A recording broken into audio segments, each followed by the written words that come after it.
It's kind of interesting. I just saw this thing get announced through Blaster Hub. They were kind of the first to have information on as far as I see, and then all of a sudden I find it in Walmart. So it looks like the August-bound stuff coming from Buzzbee might already be hitting the stores, and we have our first look at it here with the Air Warriors Ultra Tech Night Tech. This was $10 at my local Walmart, and it is of course a pump-action 6-dart rotating turret thing. And it has a gimmick, because they always have to have a gimmick, and that is this one has a try me, pull the trigger, and of course it lights up there, and it does light up in the front too just a little bit. But the main reason for that is that if you press this button, that scope pops up, and it lights up, and you can look down it, and that's supposed to be some form of night vision, although I very much doubt it. But for $10, it already has the batteries and everything in it, and as we've seen with many Buzzbee blasters, it could be a gem in the rough. And I can't wait to find out, because these 72-foot range claims have actually been understating what the Buzzbee brand has been capable of. And on the back of the box here, we have a ton of instructions. It's funny because it says to insert 2 new AA alkaline batteries, but it's already there, so you don't need to have to worry about it. And it shows off the Sidewinder and the Snipe. The Snipe actually being in store as well. I saw this one, same blaster as the Snipe we got just last year in a different color scheme, and most of the new blasters are going to look in that same color scheme. So this is the original, this is the new one. Other than that, it's just repeating dart action, and it kind of looks like it's not firing from the top cylinder so much as it's firing from the one to the right of it. Or to the left, I can't really tell from this picture, but you get it. And it is compatible with everything but the Mega Darts. Well, I'm excited. What does it look like out of the box? Out of the box, we get what we expect with a blaster and 6 darts. These darts are generally pretty good. However, these ones I've gotten out of this package, and this is like the 4th or 5th Buzzbee blaster I've bought with these darts, well, they've got a lot of excess glue on the side of them, to the point where some of them aren't even glued together. No joke. Here's another 2 that are literally glued together. Not good, Buzzbee, not good. But, I mean, not a big deal for somebody like me, and the darts are usually pretty good, but the blaster itself, the first thing I have to comment on is the grip. It is very, very, very comfortable. This is the perfect size grip, in my opinion. Fits me absolutely flawlessly, and feels amazing. The blaster itself is a little chunky, it is a bit wide, but other than that, no real complaints. The button is very easy to access with my offhand, and there is no... The button's really easy to reach up and hit with my thumb right here, and there is no ambidextrous, release right there, and there's the battery tray right there, and I can assume, and there's some nice detailing on this. I don't like this stupid confetti stuff, but thankfully it's very, very shallow. It looks like it would sand right off, but these kind of pistons right here, and right here we've got some different coloring plastic, so there's a lot to like there. It looks like it could be useful with a decent paint job. Extended out, it's kind of interesting. It looks a little weird, although it is very, very comfy to use. If you pull the trigger just a little bit, the light does come on, and then if you fully pull the trigger, I'm guessing it fires. The prime is pretty darn heavy, and I am noticing an immediate problem with mine. Or not a problem. This is not a rotating cylinder. It's got some type of rotational mechanism inside. That is a very hefty prime. Now, funny enough, it's really only priming that far.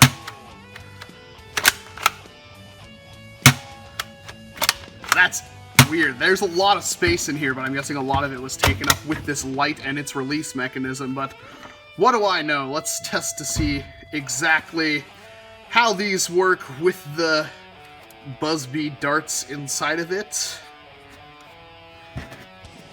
Some of these are not fitting in there all that well, but with our short little prime here, there's... That was weird.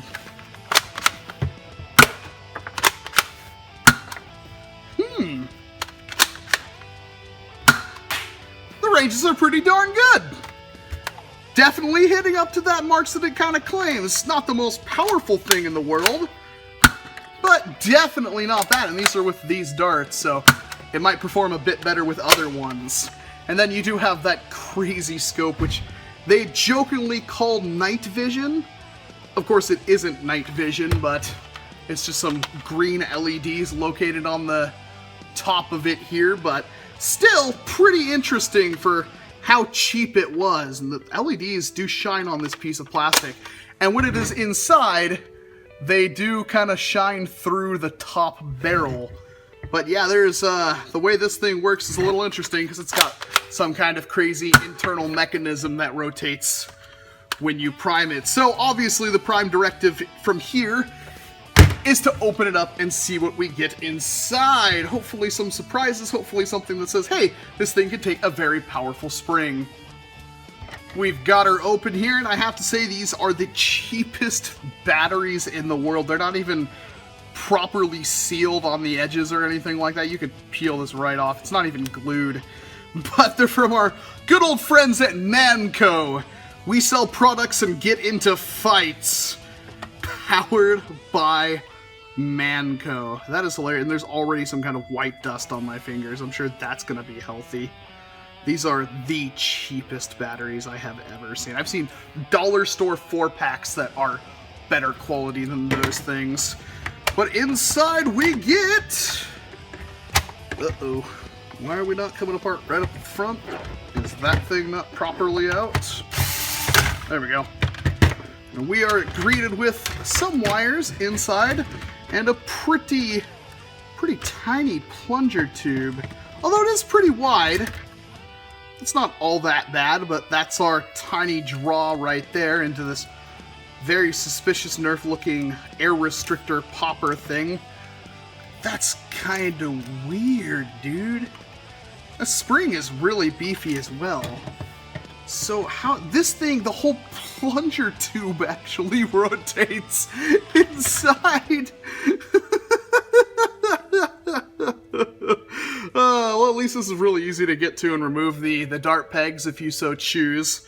Just, you know, pop it in there, and heck, it's not even supposed to move, so really you just plug it into where it slots in and then you're good to go.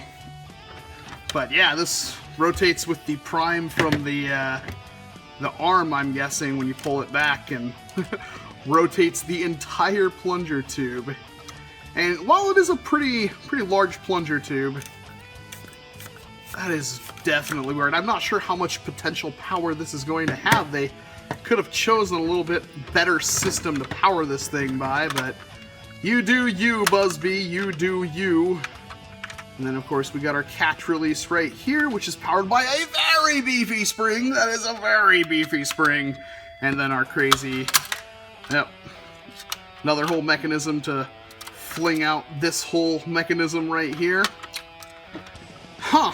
I don't know. And considering how this thing is going to end up being dirt cheap in a few, well, months, because these things are like, you can already find like Buzzbee Tyrants for half off and stuff everywhere.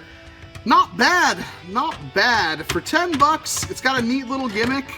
I don't think it would necessarily replace the Rebel Guardian crossbow or anything like that. It does not have any kind of slam fire, unfortunately. I did test that out in the package. I know for sure it doesn't, but I mean, for what you're getting, 10 bucks, and maybe if you put a beefy spring in here or something, I don't know. This is already a pretty tough spring. You might be able to get a lot of power out of it, so who exactly knows? That is a really interesting sealing mechanism and whatnot. I doubt the seal it's getting is all that great. Well, maybe it is. Who knows? Let's see. I'll put that in there. Actually, it looks like it'd be sealing pretty darn good. Maybe. Yeah, not bad, not bad. Could be better, but not bad. It's got a little bit of some kind of tape or paper around it. How do I get that back in? Seriously, this spring is tough. They were not... I love how they just decide, hey, we're going to put a really stupidly strong spring in here because we're going to hit those ranges we're claiming. That's all she wrote. I honestly, for 10 bucks, I like this thing. I really do. I don't know if it's going to be, you know, set the world on fire for modifications, but it does hit decently hard out of the box. And, I mean, it's a pump-action little pistol. That looks cool. It has a cool light vision gimmick thing, so if you want to have some fun with that, go for it. But there's not really anything else to say. If I come up with a mod idea, you guys will, of course, see it, but other than that, well, this is a really weird switch right here. It's just two thin pieces of metal, and when you pull that back, it touches one piece to the other, and that's how they make contact. That is really cheesy.